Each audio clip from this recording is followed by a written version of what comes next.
10 Days of Theurgy, Day 10. The following is a very special opportunity for individuals interested in ritual theurgy to join me and my student Jared Bragg on a 10-day adventure. Over the course of this 10-day period, Jared and I met every morning, where I successively taught him the basics of performing a banishing ritual of the pentagram. I chose Jared because he did not have any background in occult science or ritual praxis. For this reason, the discussions that we have over the course of this 10-day period are simple enough for anyone to follow along. This was done mostly outdoors on the bank of the Snake River, and the discussions are lively and informative, and over the 10 days performed ritual, all captured here. The ritual practices are based on a framework that is a few years older, as we recorded this several summers ago. For more updated rituals and to learn more about our programs, please visit www.divineinfinitebeing.com. I also hold yearly 7-day retreats in the month of September for those interested in a more in-depth but similar experience. For more information on this, again, please visit www.divineinfinitebeing.com. Sponsored by astrologypro.com. The #1 platform for astrologers and tarot readers to operate their divination services. We hope you enjoy this training.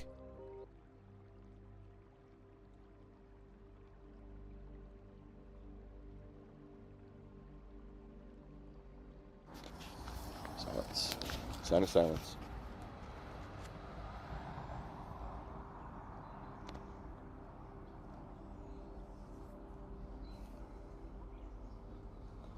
When we get to the very end, I'm going to ask you to do something, not until we get to the very end. And when we get there, I want you to try to do it the best you can while we do our last moments of silence.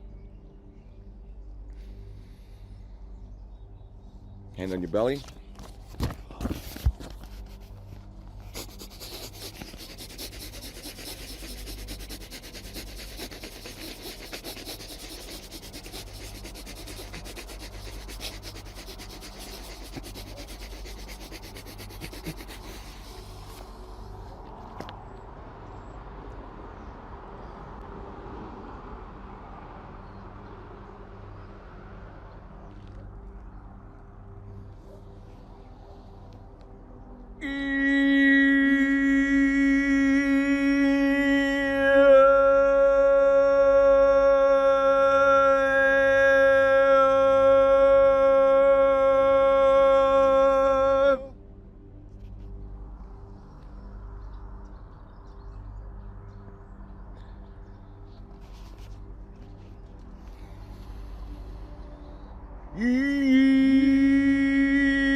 Now the pentagrams. Element of fire, I purify and set you in service of the creator of the universe.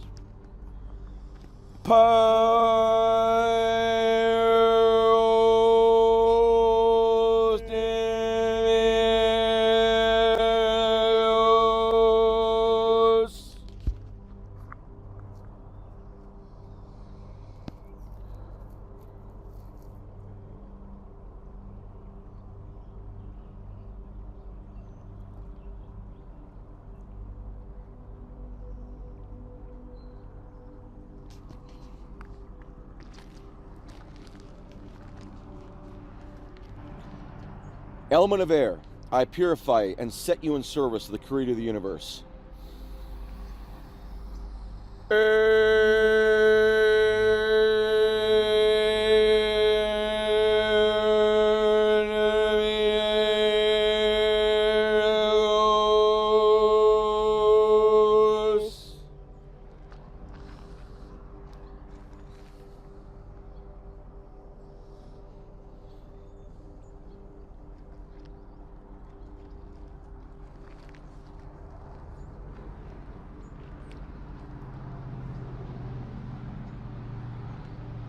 Element of water, I purify and set you in service of the creator of the universe.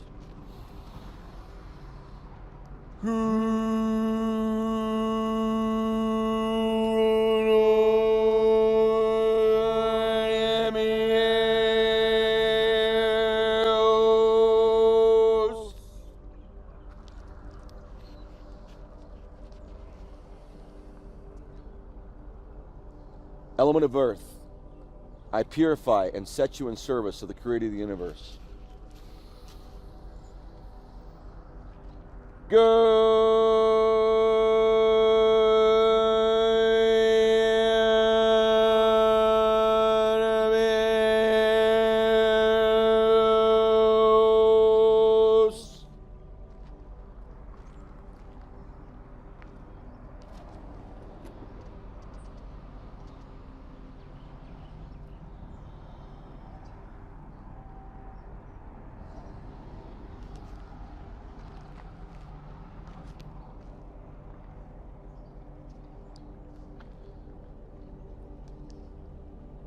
Before me, Kratos, the dominion of spirit, thee I invoke.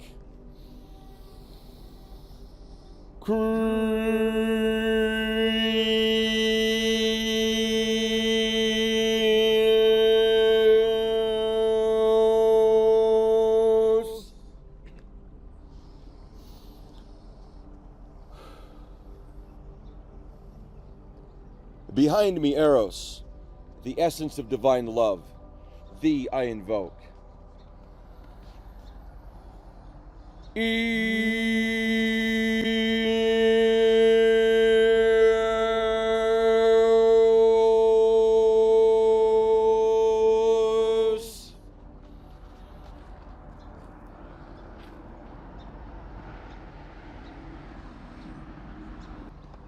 To my right, Irene, the purely reflected balance, thee I invoke.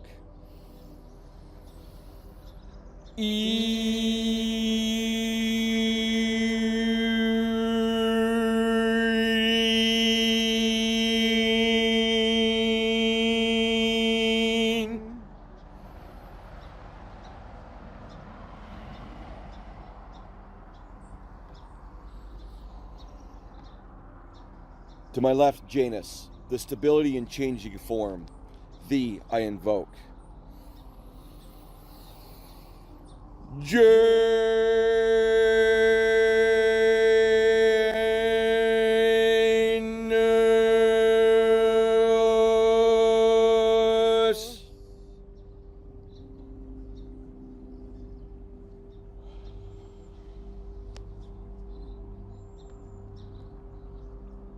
For I am the pentagram, aligned with the Demiurgos of the cosmos, held within the planetary forces, the column of the sixth-rayed star.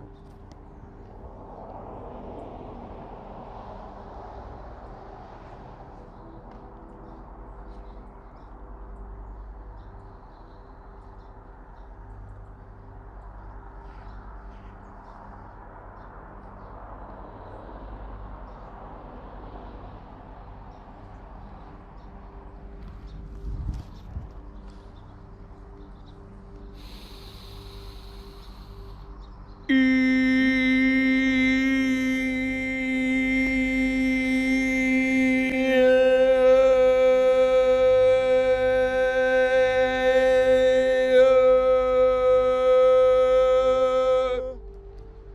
what I want you to do, as every day, absorb the energies that you just generated, that generated between your microcosm and the macrocosmic universe, between you and God. I want you to absorb them just as you've done, but I want you to imagine absorbing all 10 days of your experience all at once, as if time did not exist. Take the full deacon, the full 10-day period, and just use memory to bring it into the present and absorb all 10 days altogether in silence.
Alrighty, how you feeling? May have disturbed him too early. He's still in silence.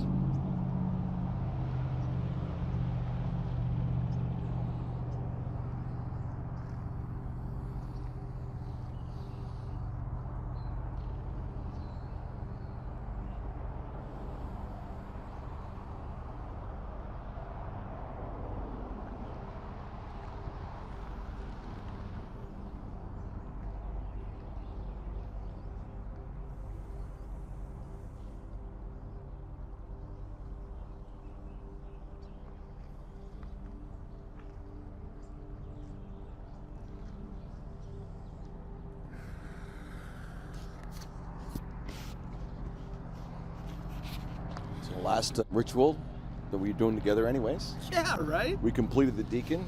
Why don't you just talk to our new students here, or the folks that are potentially even doing a similar thing to you for the first time. Theurgy with us? Yeah, well, That's cool. They're maybe decide to go through Well, you this. said it's a personal thing. Well, it however, super is. Yeah. However, my thought on the process is you know how people say they can do energy work for someone in another place as long as they're like thinking of them or things of that nature? Certainly. So even though it's a personal thing because you want to empower yourself, whenever theurgists are doing theurgy, they're all connected and like kind of working together, and so it's kind of a community thing in my mind. I would say that's an absolute fact because we're working within the alignments and energies in some sense of similar fashion. In other words, they're attempting to enter into the same space you are, and that space, as you'll read in our central doctrine, is outside of time and space. And so you could say that it is the same place for everyone practicing. Yeah. And that's absolutely a real way of looking at it. So we're doing theurgy with others. 100%. Even those, welcome to the party. Even those in ancient time. Oh, that's a cool. That's right, because they're so we're operating doing outside it in the people in the future too.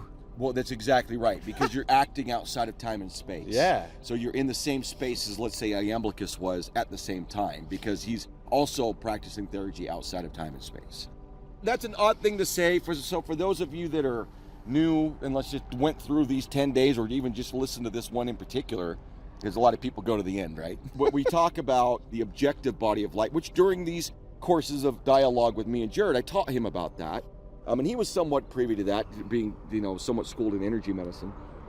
But my point is when you identify with light and you are light, you're outside of time and space, because light doesn't experience time or space, right? And so if you're experiencing from the body of light, you're outside of time and space. We get a lot more into that in earlier discussions with me and Jared. So if this is you listening to the very last one, go through them. But we also talk very specifically about this in our central doctrine. You can learn about that there on our website. So with this time, this banishing, my imagery was really good. Like as I was doing, I don't know how the verbiage would be, but I felt like saying as I was casting the pentagram, but I don't know. That's what you were doing. Really? Absolutely. That was a Okay, casting. okay, And we okay. haven't mentioned that in these dialogues. You are casting magic, if you want to look at it Well, one I way. just have an You're casting intuitive the pentagrams, in but, the but from a nature. theurgic perspective, That's right? it. Okay. So when I was casting the pentagrams, I was much more like I was using that Doctor Strange technique, but I could see it forming. And then afterwards, when we would face it and stand in silence and take that breath, those breaths before we would turn to the next direction, like I was seeing light from myself, like going through it and clearing a path, like just eviscerating everything. So from your perspective, would you say you had a visual... It's like cleansing. It was that. Would you say that's an illumination that you had of that process, that it became luminous to you? Yes. So you Not experienced- eviscerating, it was lighting it up. Well, there you go. And again, your language is absolutely welcome in every way you're saying it. So the only reason I'm asking if it appeared luminous to you is because everyone, that's where you go with this. Jared's really starting to experience the luminosity of these principles and these spiritual agencies that have a reality to them. They're spirits, right?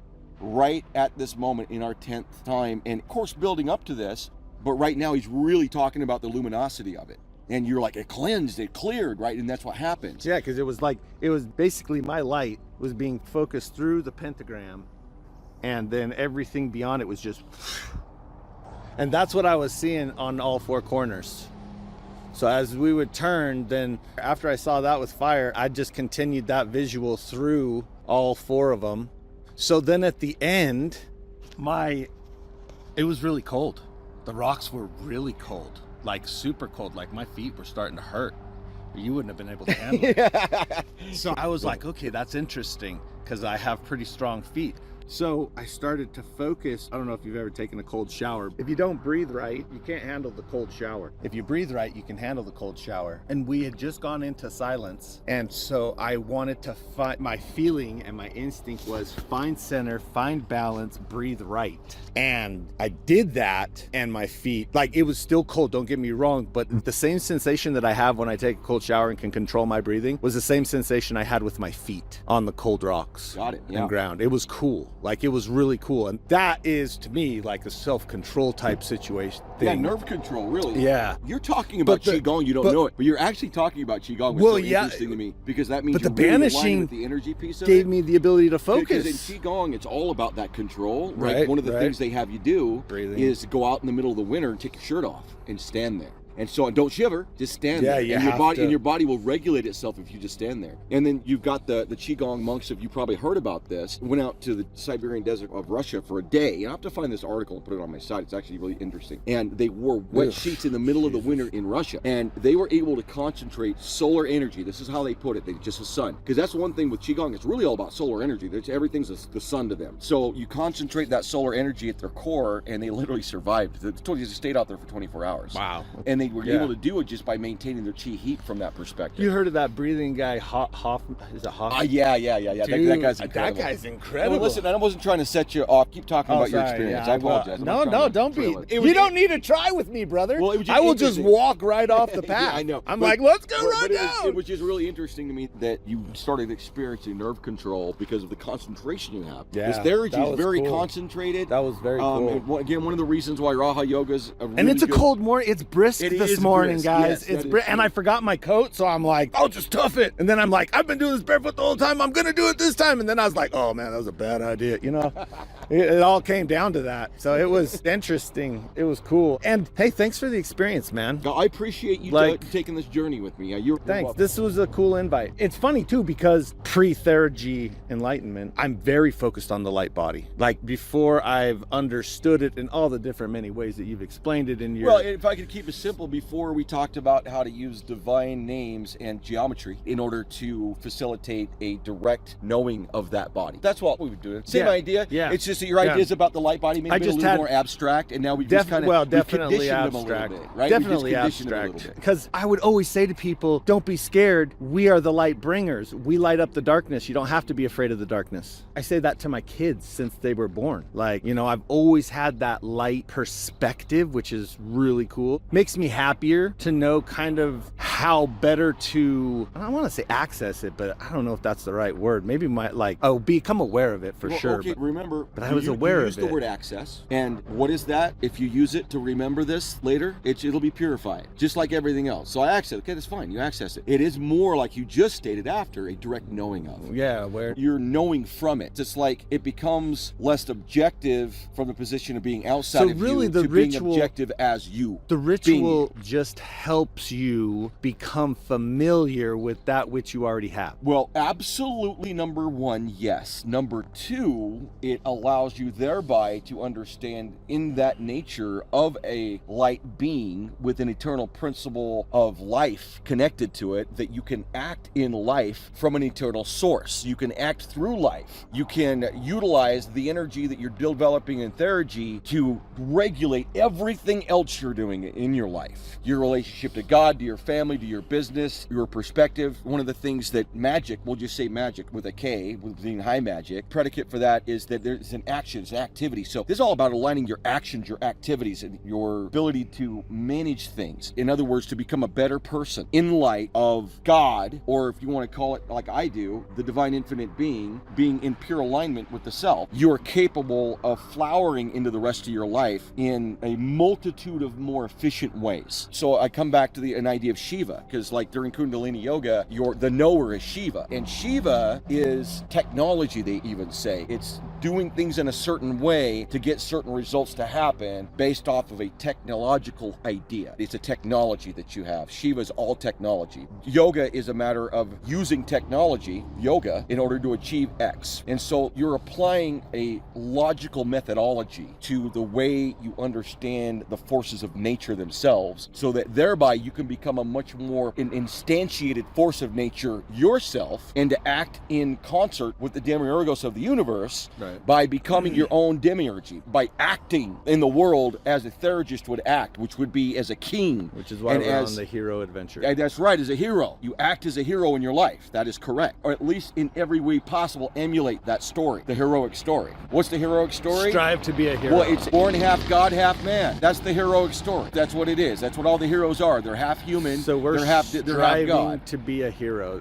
Constantly striving to be a hero. And understand that godliness within us, and to act from it, and realize the whole time that we're human and we're frail. We're going to be human. You know what I mean? We're going to die. We'll come to terms with the Taoist aspect of the balance of life, because it's not about just being the hero and accomplishing like that theurgic perspective, that force of nature. It's knowing that you always have to be absolutely centered in all of that, because you cannot escape the fact that life is dualistic. You cannot escape it. You were born, you will die. Right. You have joy, you have pain. Things go well, things don't go well. What you know is in those seasons, those are seasons of balance, that there's a principle that is centered within all of that, which you could look at as the theurgic principle of being absolutely unified anyways. No matter what's going on, where the balance is and how you're feeling about it, even if you're experiencing an extreme, like a death of a family member, that kind of thing, that you know this seasonal, always going to be balanced like the seasons are balanced, and that there's going to be good and bad times, that you personally should not change your frame based off of what it is that you're experiencing. You should always be centered. And in that perspective, that comes into a very logical way of looking at life for those of you that want to look into philosophy. Being a Neoplatonist myself, also our school being a Neoplatonist school in many ways, is the idea of outside of Theurgy, practicing the best you can Stoic philosophy. Be Stoic. Yeah, that's you know what I love Stoic. Well, and do you know where I was entered to Stoic first? How to Train Your Dragon. How to Train Your Dragon, perfect. Yeah. Stoic. That was the dad's name, yeah. Stoic. That's awesome. But you see what I'm saying? Like, you want a condition for logical philosophy in life, and Stoicism seems to be, in my opinion, the best. I apply it, I study it. I love it. I read it. You know what I mean? I've read some little bits. I've got one book. I've got one book I'm going to give you. I'm not a great reader, guys. It's inverse. But I know try to read. I have, unfortunately, some probably it's chemical okay. issues. You know, what it is, guys, is for those of you that are like me, they're your passionate readers, right? Because I read all the time. What Jared hasn't realized is that reading is leisure. When you actually start to realize that it's leisure, that's what it is. It's like getting an opportunity. Oh, it's not work? Yeah, Seems like work to me. It's actually leisure, man. I mean, you think about a student that's studying. Now, if you're in one of our courses, you might be like, yeah, right, Beto, I'm taking your astrology course.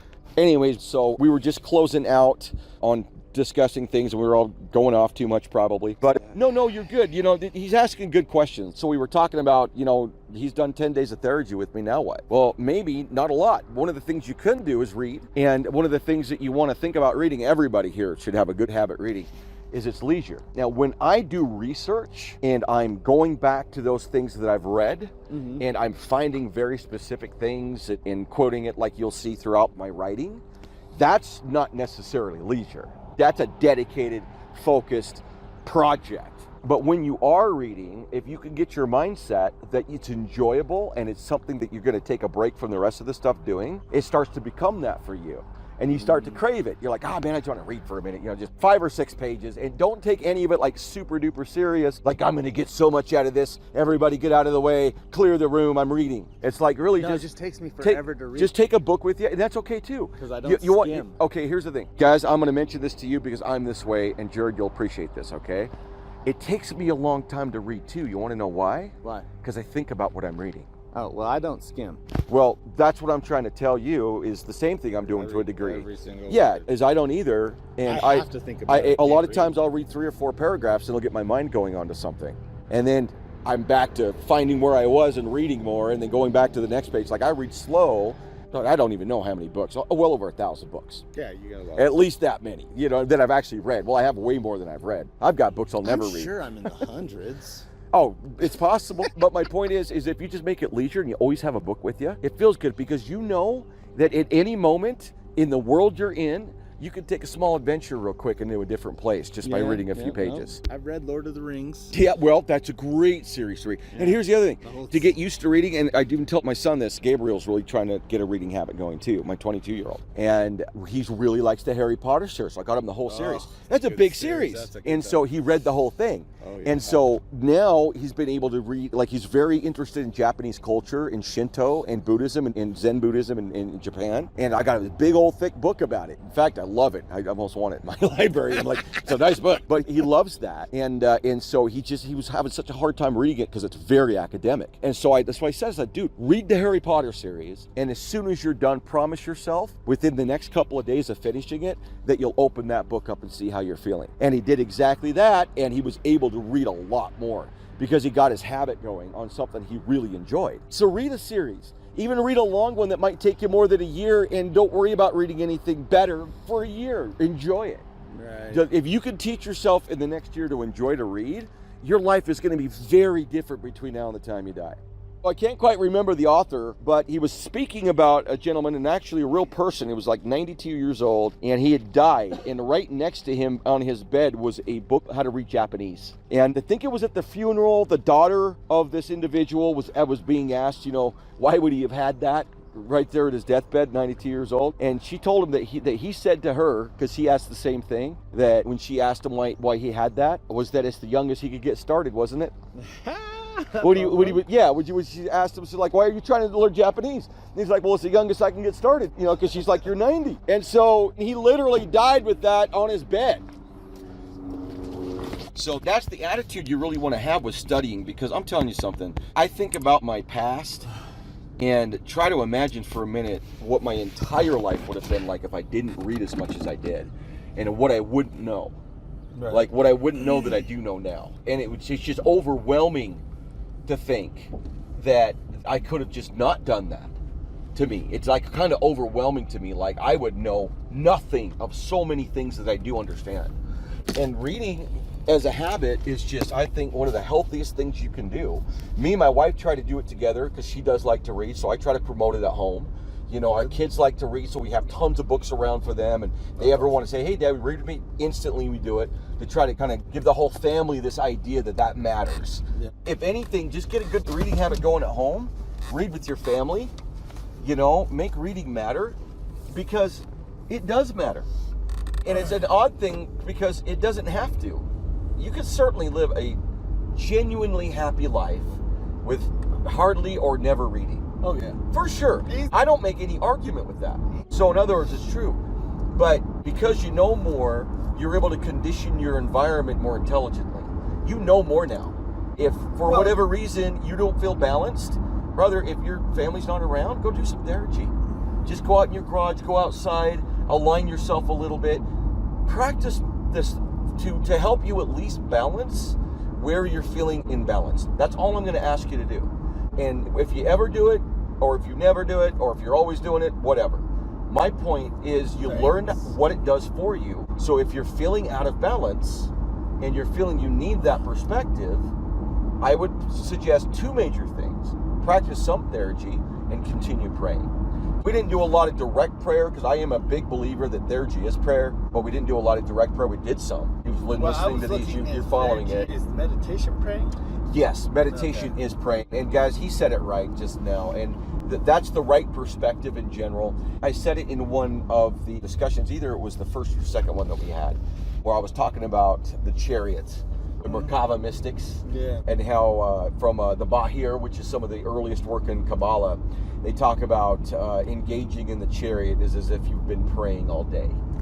And in other words, when you're engaged in those places, you are unifying with the divine and the infinite, the eternal, the immortal, uniting with that directly. That's praying. Prayer, being prayerful, allows you to articulate a little bit better emotionally how your relationship is to God, how your relationship is to the world.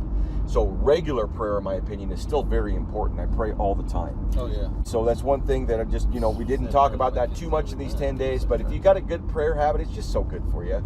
It's good for your heart. It's good for your head. It aligns you in ways all on its own, but you can increase that alignment by acting in its will, in concert. That's right. Acting in concert with it, within its will, within its divine will, and practice Theurgy directly, because then you're directly aligning yourself with those forces, with the eternal nature of the full unity, which again we call the divine infinite being, which is God. So Jared, thank you. You're welcome. Thank you for all the time that you spent with us, and really, really enjoyed it. So it's an open invitation. If you're ever feeling someday you want to meet me down there, give me a call. All right. We'll do some more Theurgy. Yeah. We may have a reunion of sorts. A reunion of Theurgy, all right. Once a year. Actually, that's not a bad idea to do it once a year. I say you do it every day. And for those of you that are here, and Jared, I'm going to tell you this. Like, this is from what I was just explaining to you. If you can just do some of it, sometimes, it's better than none. What do you mean some of it? Like, you just, one particular day, you're like, man, I just want to experience it today. Don't I have to do from start to finish, close to open, well, to close? No way. So, good question. Do I have to go from the top of the banishing ritual to the bottom of it? Yes, if you're planning to perform the Theurgic banishing pentagram. Yes, if that's what you're planning to perform. But if you're wanting to be aligned, just do Ahaya 3 times. Do Elohim. Do Yahweh and Elohim together 3 times. Because Ahaya is unity, Yahweh's proximity, and Elohim is inviting the anima mundi, the spirit, as you would say maybe in Mormonism, the Holy Ghost into your life. Yahweh, Jehovah, and Elohim? Yeah, if you want to just do a quick alignment, everybody. Ahaya, Yahweh, Elohim. Because it's alignment, perfect unity. You are one with the Demiurgos. It is proximity, very origin of the very divine will, the fatherly paternal will. And then it is Elohim, which is the womb of space, that is the femininity of life. It's the spirit that you experience, that you engage with others, especially. When you experience the Shekinah, as they would say in the Hebrew, when they're sitting around talking about Torah, Shekinah is amongst them, right? It's that Holy Spirit. We know it to be, and so did the Platonists knew it to be, feminine. It is the anima mundi. I know that you're supposed to do the frequencies with fervor. However, sonorously, I would say sonorously. What? Okay, sonorously. Yeah, go ahead. So, can you do them like quietly? Absolutely. You can just speak them. Because where is this really happening? Okay, guys, remember I said this in the previous conversation, just great thing to remind you, okay, is that where the majority of the actual theurgic work happens is in absolute silence. Absolute silence is the most powerful property in the entire process of Theurgy. Silence. During silence, after the sonorous invocation, that you go into the most possible absolution that you can within that luminous body. You become that luminous body. You turn off your discursive thinking, which has to do with regular everyday moments, and you go into that luminosity, and it's in silence where you experience the most intimate salient points. That's why the sign of silence is throughout the ritual utilized several different times. Okay. Cool. Well then, thanks, man. Yeah, man. Thanks for will taking this use journey with me. Any of them. Helios, you could just do Helios. What is Helios? It's the light body. If anything's good for you, it's associating with the light body. But the alignments, you could say, the paternal alignments of the unity, if that's all you got to do that, and maybe just add in Helios. You understand it? And that, I promise you, do 3 of each, you'll feel great after. But if you're going to perform a ritual, in other words, the pentagram ritual that we're talking about, it has all the specificity, and you are correct. You would need to do it from the beginning till the end to actually fully do that ritual.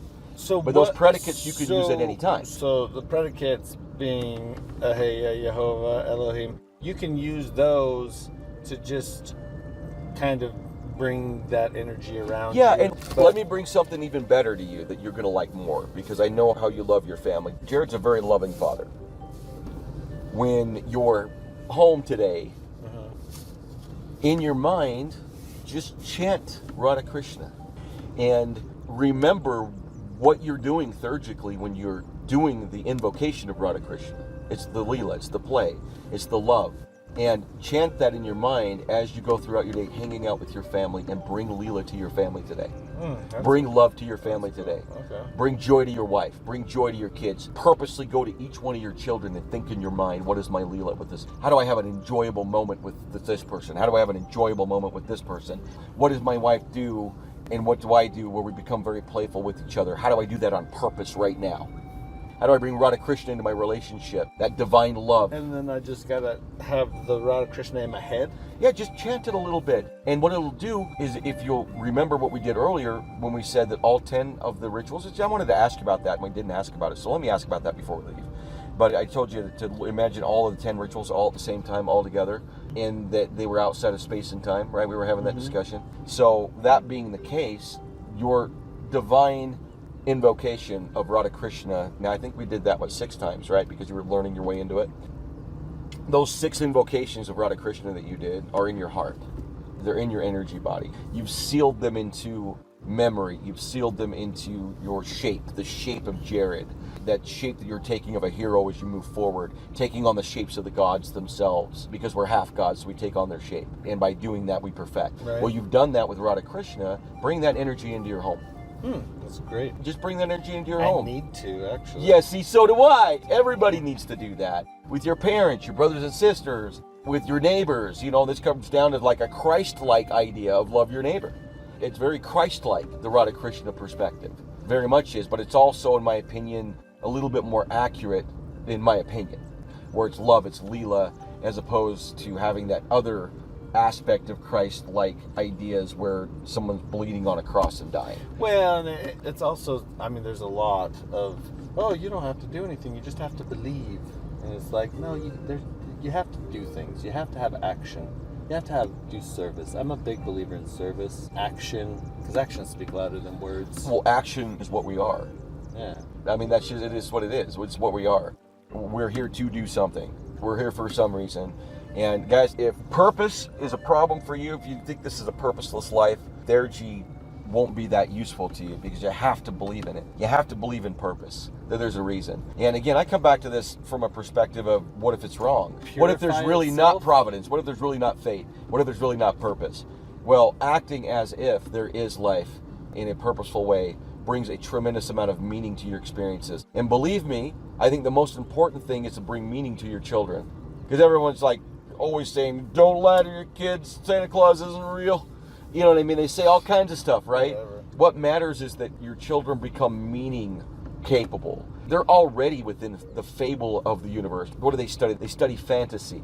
They're playing all the time. They're pretending all of the time. Yep. They're reading stories. They love cartoons. They're born into fantasy. They're born into a meaningful experience. Everything that they're given is meaningful. The idea that, well, you know, it's a good thing it's a fantasy for you, but one day you're going to have to know the real truth, and you're going to have to grow up and be an adult and get out of that fantasy mindset. That kind of logic is actually incorrect. What it is you want them to become more capable of utilizing their fantasy mindset in ways that allow them to see the future. Because the future doesn't exist. It's a fantasy. Right. It doesn't exist. You want them to see a future in a very similar way that they were able to see the fantasy as a child. And if you get rid of that meaningful aspect, you've stripped them of something that's very true. And so let me explain it to you this way.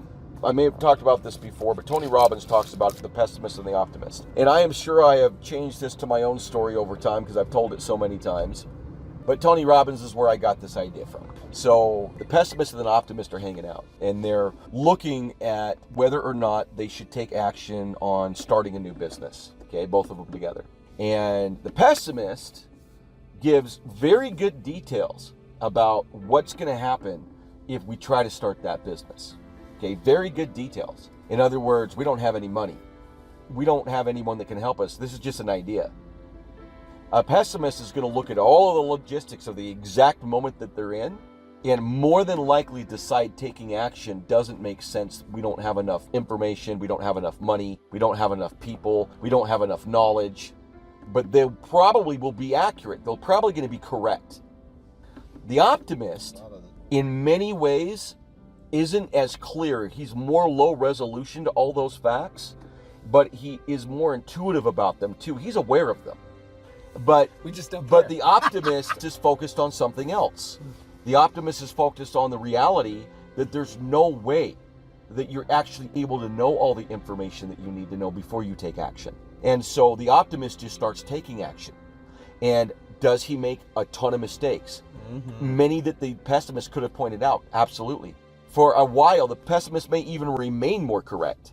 But the optimist gets to a final conclusion, and maybe he made a business that had all of the things in it that it needed, and maybe he got lucky along the way, and maybe he met people he didn't even know yet, and maybe there were opportunities he calls luck because he just kept focusing and kept going and kept failing, and had finally gotten to a point where he had finally built a business. So here's the big question, everybody. Who was most correct was the one that actually accomplished what they believed they were out to do. The pessimist and the optimist were both thinking about starting a business. The pessimist didn't. The optimist did. The optimist actually concluded and had accomplished it. And it's more than likely very different than what the optimist and the pessimist knew about it when they started. Now the optimist knows a lot about it because he failed getting there. And he knows what works and what people he needs involved in it. And all of that, while most of that time he was more incorrect than the pessimist was. And I hate saying this, guys, and you can fight me on stage if you want me over this, but I look at atheists as pessimists, right? They're very pessimistic. And I always think about this experience we're talking about now, the story that we're talking about, when I think about the atheists. Because religious thinkers are very much optimists in this perspective because they have to have belief. And pessimists pick on the idea of belief. Oh, you believe in something, this or that, it's not there, there's no proof, there's no science. What science are you talking about? The science of accomplishment and productivity? Because most certainly it's a different way of looking at that. You have to have deep faith. You have to have belief in yourself with no proof. You have to have all of those things in the big picture. You're the one accomplishing, not the one that was able to point out every tiny little regulated rule as to why you shouldn't or why it would be too challenging. It's always the ones that take those risks, that don't know if they're going to make it, that probably make a lot of bad decisions, but are the only ones that make it. So in that case, in my opinion, the optimist was right. So what do you got to have there? You've got to have imagination. You've got to be able to see into the future in ways that are fable-like because you don't have any proof. You have to tell yourself a fantasy. You've got to give yourself a story. You've got to give yourself a narrative, a drama that you can move your way into, even though it does not exist. You also have to have drive. Well, where does the drive come from? It comes from that belief, right?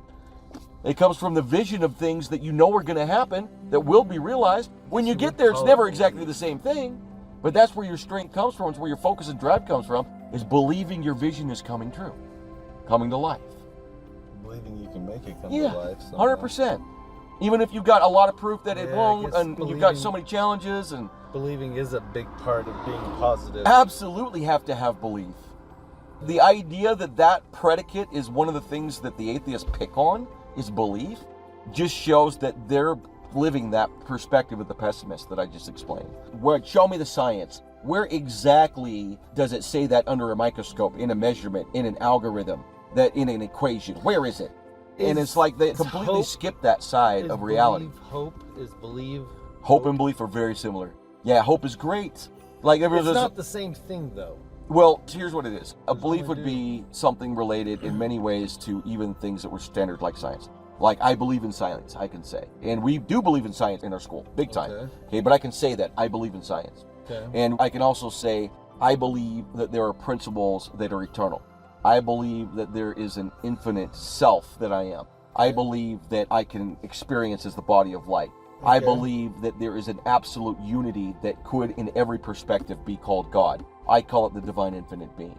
I believe in that unity, right? There's these beliefs. Do you see what I'm saying? Okay. And that same system has a practical, pragmatic way of approach, geometrically, even if you're talking theurgically, that is similar in many ways to what would be standard systems of science. Like, how exactly does physics work? How exactly does calculus work? How exactly do we know the biology of a being works? What is the latest research on that, right? So there's this logic to all of these things in science. There's also very much a logical framework to the system of belief.